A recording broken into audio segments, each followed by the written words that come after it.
Dentro do seu trabalho, você percebe então que, Aline, existem vários fatores para a infertilidade, mas a endometriose ainda é um carro-chefe com as mulheres, ou existem outros problemas que estão ali no páreo? Então, a endometriose é uma doença muito importante nesse contexto da infertilidade, mas não sei se não pode ser considerada talvez a causa mais frequente, mais comum.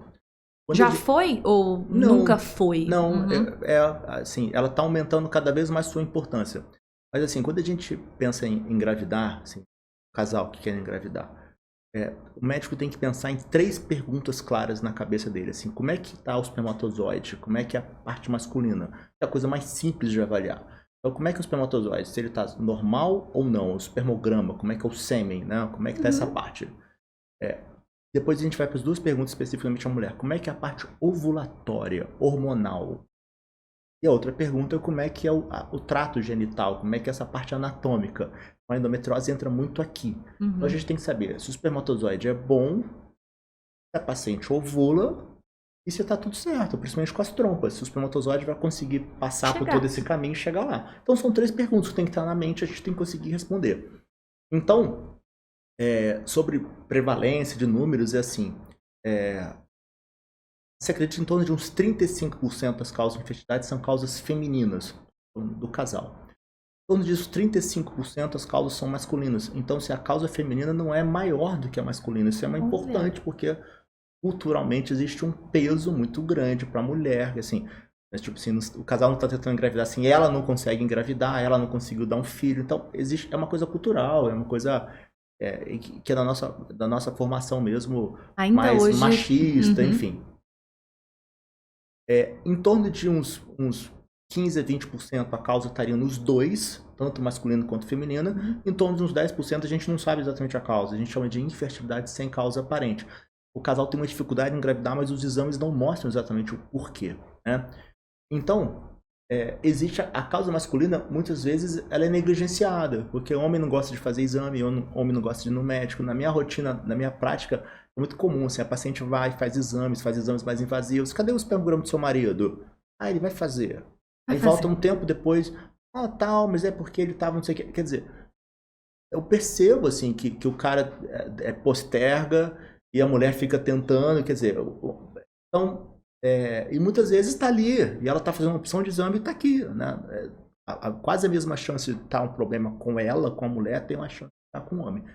Então, o fator masculino, ele é muito importante.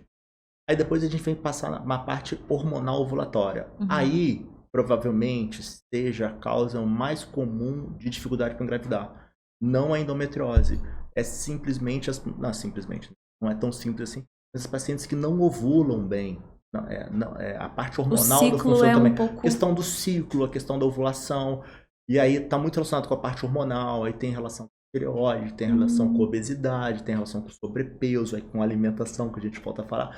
Então existe um mundo aí. Então talvez a causa mais comum da infertilidade feminina são as causas ovulatórias e hormonais. A síndrome do ovário policístico, que é muito comum, que é um assunto também que fala demais. Sou paciente disso. Dá um podcast só sobre isso, assunto, né? É a tal da SOP, né? SOP, dá um podcast mesmo sobre esse assunto, porque é um assunto complexo em termos de entender exatamente todos os mecanismos dessa...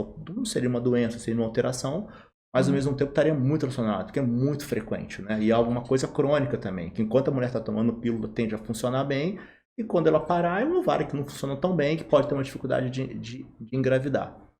E aí depois você vem para a parte anatômica. Então a endometriose tem um papel muito importante aqui, mas outras alterações têm um papel tão importante quanto a endometriose, principalmente nos problemas das trompas, que são as infecções pélvicas.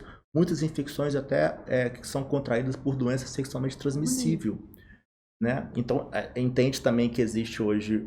mulheres têm mais parceiros sexuais no decorrer, né? A gente comparando por décadas, assim, né? Então, aumenta a chance de contrair uma doença sexualmente transmissível que tem um impacto nas trompas, principalmente um germe chamado clamídia. Clamídia. A clamídia é um germe que às vezes não tem muitos sintomas, ela pode ter um corrimento, nada muito diferente do que um corrimento comum, não tem sintomas muito claros, E aí ela está tentando engravidar, não consegue, a gente faz um exame para avaliar as trompas dela, a gente percebe que as trompas estão alteradas, que estão até obstruídas, e tem como fazer um teste, uma sorologia, a gente pede anticorpo, e a gente avalia que ela já teve essa infecção. É igual a gente pede IgG para infecção antiga, né, para rubéola. Para saber o que ter. Você ter filhos no pré-natal é isso, né, a gente pede vários marcadores de infecção, chamados sorologias, a gente vê ali se tem uma doença mais recente ou se uma doença antiga. O que a gente quer ver numa gestante é é bom ela já ter tido rubéola, é bom ela já ter tido toxoplasmose, é bom ela já ter tido a doença catapora, essas coisas assim? Citomegalovírus, porque normalmente essas doenças só tem uma vez. Então ela não vai ter mais durante a gravidez. Que é um risco, né? A grande parte das doenças.